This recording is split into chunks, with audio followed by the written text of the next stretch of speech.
podcast yang membahas seputar dunia pendidikan. Pada hari ini aku ditemani sama teman-teman yang cantik-cantik. Ada Teh Farah, Teh Rizky, Teh Dela, Teh Lola, dan juga Teh Winnie. Nah, aku mau tanya dulu nih kabar teteh-teteh pada hari ini. Gimana kabarnya? Alhamdulillah, Ya, alhamdulillah. Nah, kebetulan pada hari ini kita akan membahas yang serius nih teteh-teteh, yaitu salah satu model pembelajaran terpadu dari Fogarty, yaitu model network. Nah, ini tuh ada temanya nih, yaitu sepak bola. Sepak bola ini pasti disenangi banget ya sama anak-anak dan juga jadi perbincangan hangat saat ini, yaitu tentang Piala Dunia Spanyol dan Argentina hari ini. Pas banget ya mau kita bahas. Oke, sebelum serius banget pembahasannya, aku mau nanya dulu, pengertian dari model network itu apa ya, guys? Model pembelajaran network ini adalah model pembelajaran yang menggunakan kalau siswa itu nggak belajar dari guru dan pelajaran aja, tapi siswa juga bisa belajar dari berbagai sumber lain dan dari para orang-orang yang ahli di bidang tertentu, biar pengalaman belajar siswa itu lebih nyata. Berarti ada keterlibatan ahli juga ya di dalamnya ya, guys? Nah, pada diagram model pembelajaran network ini contohnya tentang sepak bola, siswa itu bisa belajar lebih dari pelatih sepak bola dan pemain sepak bola sebagai maksud. Oke, aku juga mau bahas nih tentang misi pembelajarannya itu sendiri. Boleh diceritain nggak, Teh Winnie, kenapa dibuat seperti itu? Nah, karena setiap pembelajaran itu harus punya tujuan yang jelas dan bersama. Seperti kita juga para guru itu harus punya membuat misi seperti yang diagram ini. Misi pelajaran itu menjadi anak yang aktif, sehat, sportif, dan mampu bermain sepak bola dengan teknik dasar serta bekerja sama dengan tim. Nah, itu tuh berarti siswa itu bukan cuma belajar secara mengenal aja, tapi juga dalam membentuk suatu karakter.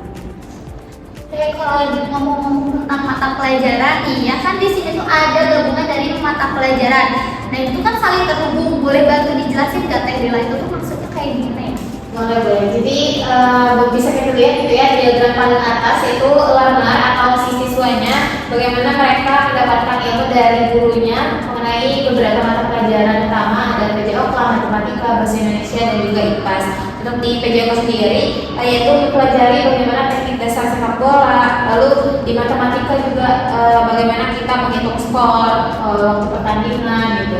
Lalu di bahasa Indonesia bisa dengan menulis laporan dan melakukan wawancara baik kepada pelatih maupun pemain gitu. Dan yang terakhir ada di IPAS, bagaimana pemain sepak bola itu menjaga kesehatan tubuhnya. Seperti itu. Makin menarik ya, makin bahas makin menarik gitu.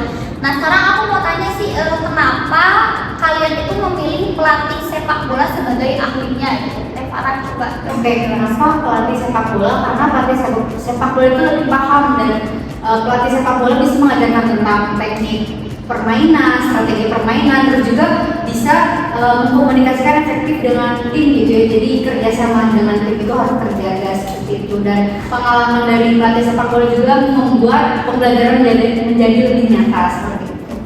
Itu kan tadi dari pelatih ya. Kalau dari sisi pemain sepak bolanya itu sendiri, kenapa ya, Teh Farah? Oke, mungkin kalau dari pemain sepak bolanya sendiri, siswa bisa belajar dari pengalaman langsung gitu ya, pengalaman mereka bagaimana menjaga tubuh sebelum pertandingan, atau juga pengalaman mereka membangun rasa percaya diri sebelum permainan. Nah, dari pengalaman mereka, siswa itu bisa belajar bagaimana pembelajaran itu harus diterapkan dalam kehidupan nyatanya. Gitu. Oke, mungkin sobat di rumah, dengan diskusi yang singkat kita ini menjadi sebuah pengetahuan baru gitu ya buat sobat-sobat di rumah. Semoga mudah dipahami dan bisa membantu sobat di rumah mengenai model pembelajaran terpadu network ini. Nah, jadi itulah ya sobat di rumah, gambaran dari model pembelajaran terpadu dengan tema sepak bola. Jadi model ini tuh menghubungkan berbagai mata pelajaran sekaligus dengan melibatkan para ahli di luar sekolah, sehingga pembelajaran itu menjadi lebih bermakna dan dekat dengan kehidupan siswa. Betul ya, teteh-teteh? Mungkin cukup sekian aja nih diskusi singkat kita pada hari ini. Semoga bermanfaat. Saya Salma sebagai host share Pak dan juga rekan-rekan. Pamit undur diri. Sampai bertemu di lain waktu. Bye.